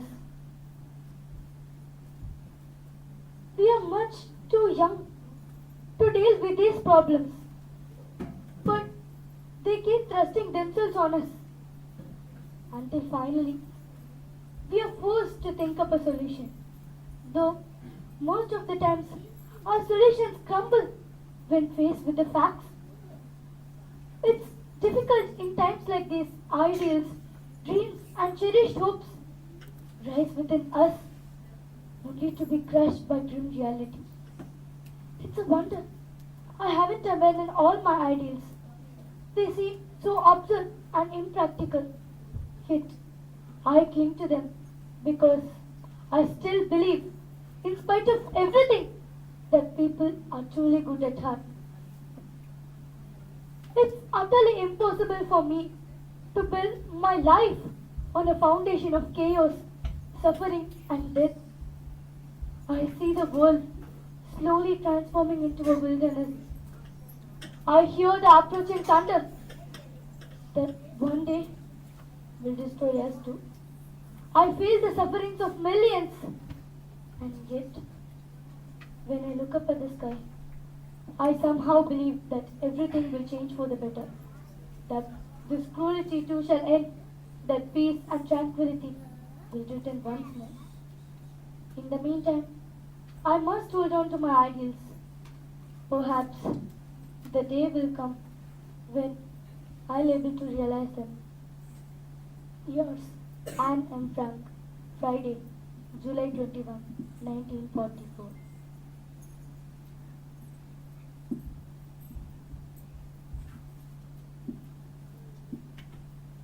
Thank you.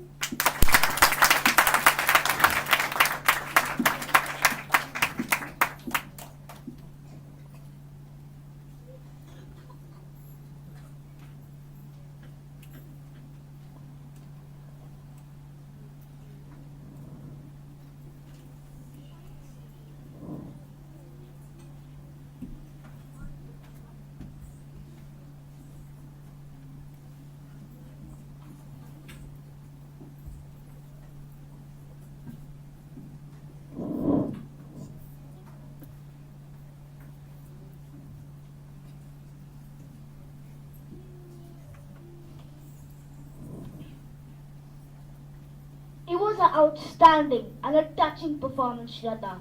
Thank you. Now we travel all the way to Russia with an old folk tale called the Firebird.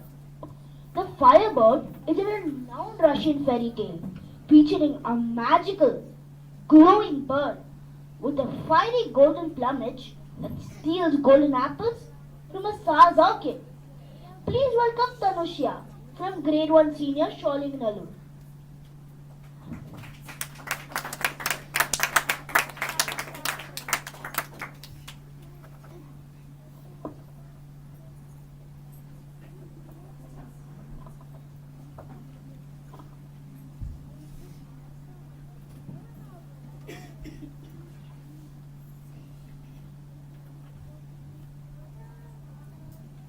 Hi everybody, my name is Tanisha from Grade 1 Senior Sholinganallur Band.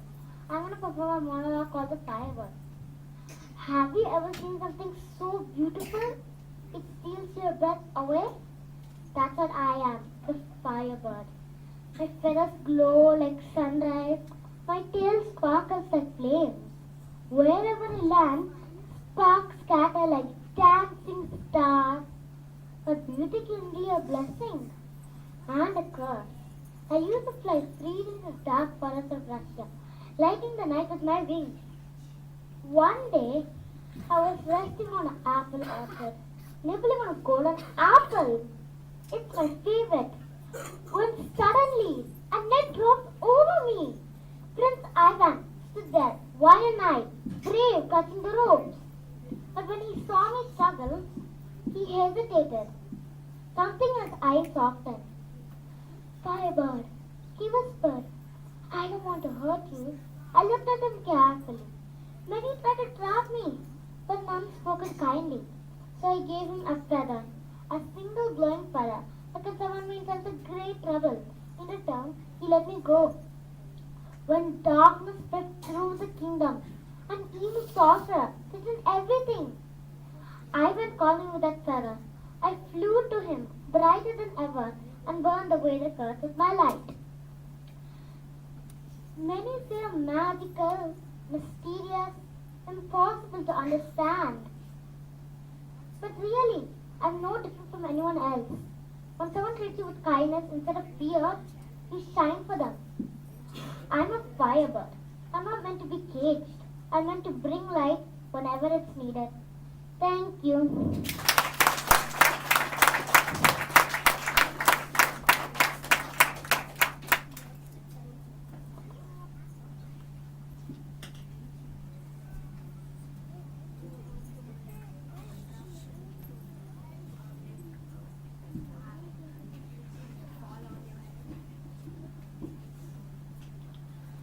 Wow, that was great.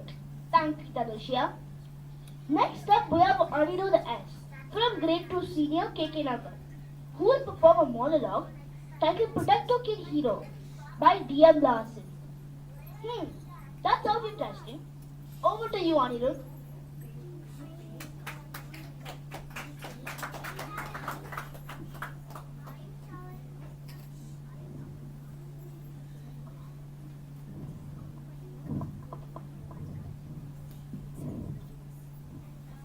Hi everyone, I am Anirudh and I am from Grade 2 Senior, KK Nagar. I am here to perform a monologue called Protector by DM Larson. I have always dreamed of being a superhero and I've tried everything to make me super. I have let a spider bite me. No spider powers, just lots of itching. And I once tried standing too close to a microwave hoping the radiation would change me. Nothing.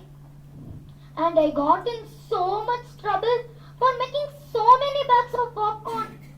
But I took it all to school and had a popcorn party.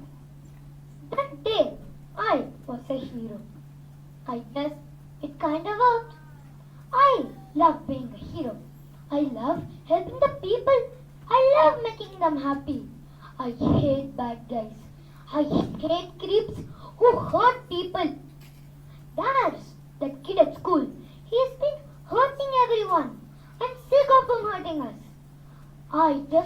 those superpowers. I just need something that can stop it. Maybe if I get enough of the school lunches inside me. They look radioactive. If I get enough of green hot dogs and brown ketchup in me, something bound is to happen. And I need a catchphrase like gold, a smoosha baddie, and a cool costume. Actually, last time I was in the bathroom, I saw the perfect superhero name, Protector. And instead of telephone booth like Superman, I could use a bathroom stall. And those Protector seat covers could be my cape and make toilet paper masks.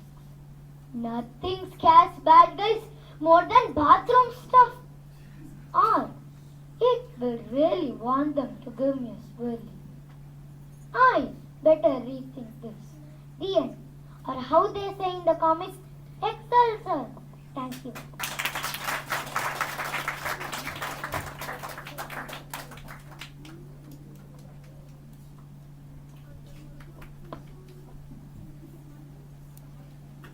That was brilliant. Good job, Anirudh. What makes a devotee thoroughly special in the eyes of God? Is it wealth, knowledge, or something deeper? Let us now listen to the story, The Favorite Devotee, by Yuvan of Grade 1 Senior Junior Ananagar.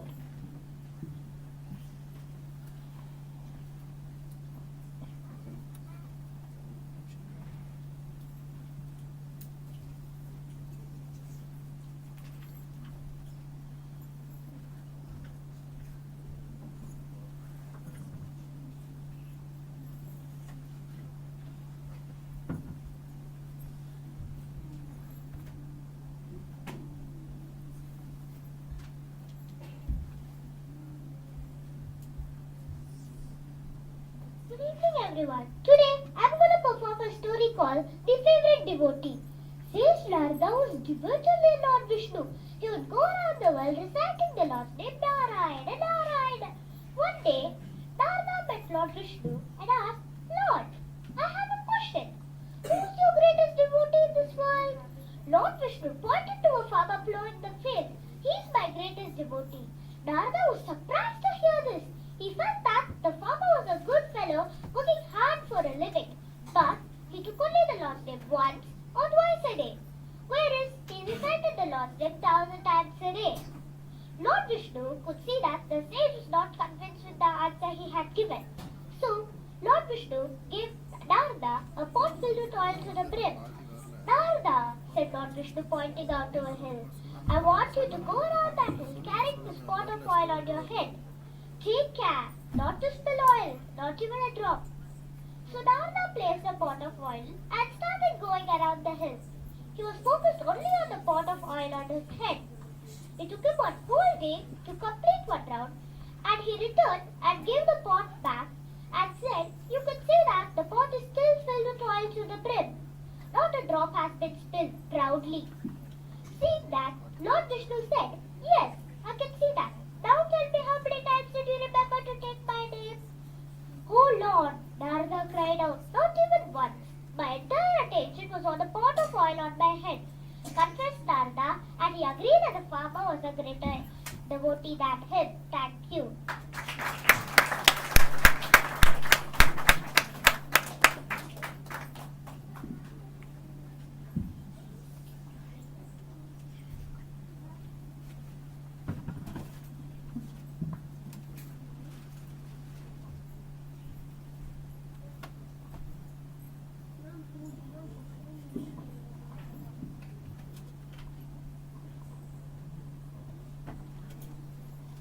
Thank you, Yuvan.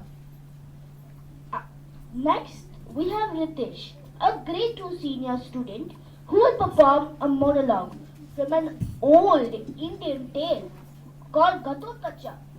Gatotkacha is famous in the Mahabharata as a powerful giant warrior with magical abilities, the demon hybrid son of Bhima and Hidimbi. Let's give him an energetic welcome.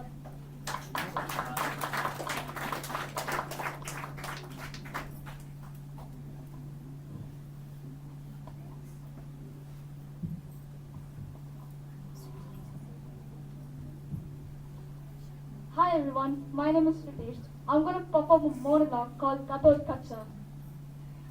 I have been ordered by my mother, son, search the forest and find some men that I may break my fast with.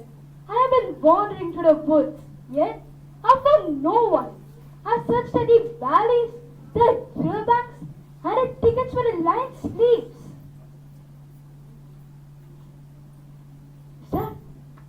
Is that a human, son? My heart leaps. I must find him. My mother waits, and her word is my law. There's no God like a mother. It is by her command that I possess this strength, this power to shake the earth. Why does the forest stay silent? Why do the trees mock me? I, Kathod Kacha, the son of mighty Bhima, will not return empty-handed. I shall hunt through the shadows until the sun itself hides in fear. If I must, I shall call the mountains themselves for a yield man, for my mother's sake. Look, I see footprints, small human footprints. My hunt is almost at an end. Now, I shall show the world the strength of the forest born. Thank you.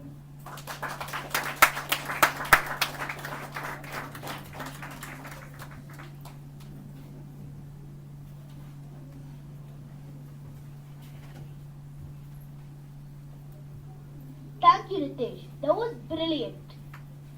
Our next performer is Vaishnavi from Level AS Adyar. She has written her own monologue. All the best, Vaishnavi.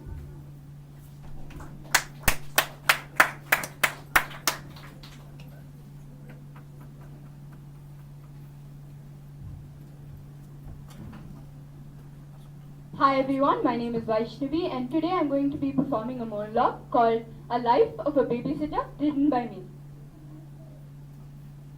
People think babysitting is very simple. Just sit and watch the baby, right? That's a lie.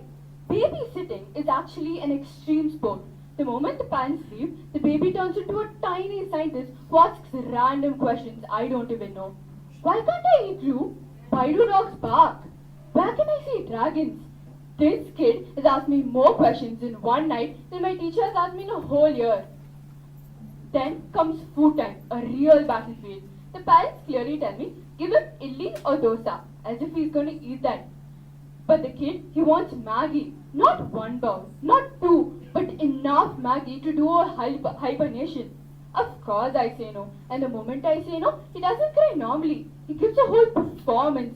Tears rolling down like a movie scene. Dramatic collapse on the floor. Voice gets louder and louder as if the neighbors also must feel his pain. Then comes bedtime, the worst part of all. Half of my energy goes by blackmailing to fall asleep. One more story, two more stories, one more Maggie, and suddenly it's been an hour and I'm the one who's ready to sleep. Then the baby decides to do a 3 a.m. gossip time. The kid be like, did you know I peed in the swimming pool yesterday? My mom gave expired juice to my aunt. My father snores at the night. And I ask, why do I ever need to know all of these? Then, after all that trauma, finally the parents return home at the morning. And the kid turns into the most behaved child in the whole world. And they start cuddling him as if they've not seen him for years. Actually, it kind of felt like years. But anyways, they ask, how was he? And of course I say, he was very good. But somehow, in the end, I kind of feel good and proud because the baby is safe, I survived, and so the next time someone asks me an opinion for a job, that will definitely not happen. But if they do, I'll definitely say babysitting. Exhausting, yes. Terrifying, yes. But unforgettable. Thank you.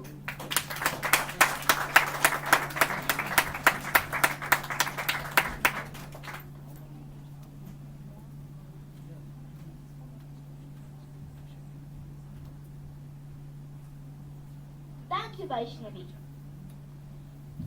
Our final performer for the day is Yuvan. Unfortunately, when he was performing, there was been a glitch. So he's going to perform the favorite devotee again. All the best, Yuvan.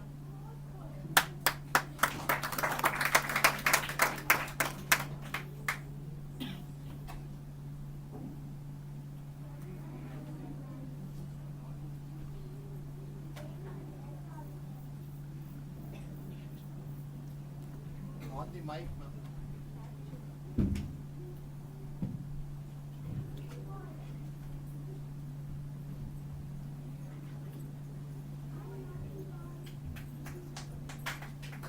Good evening, everyone. Today I'm going to perform a story called The Favorite Devotee. Sage Narada was devoted to Lord Vishnu.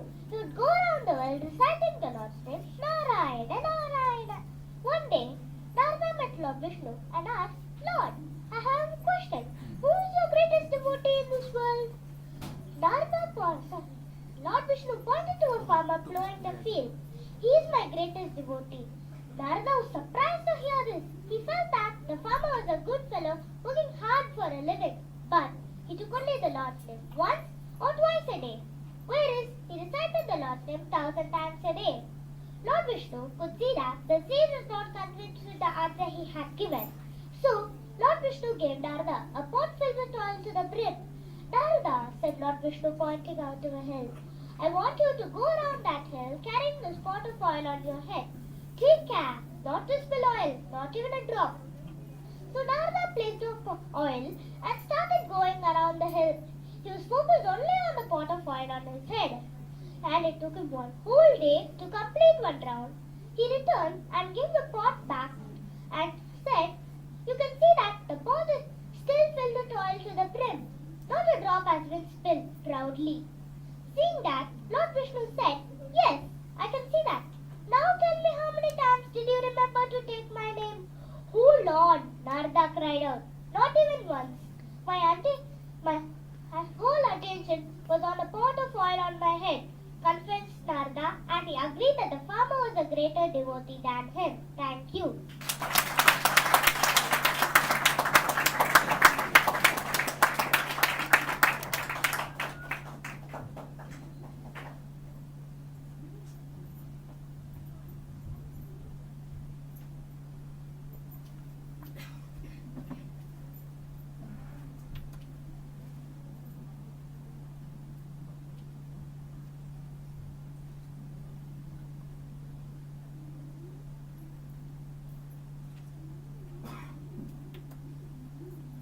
That was brilliant. Good job, Ivan. With that, we come to an end of our annual solo performance this year. Let's give a thunderous round of applause to all our incredibly talented performers.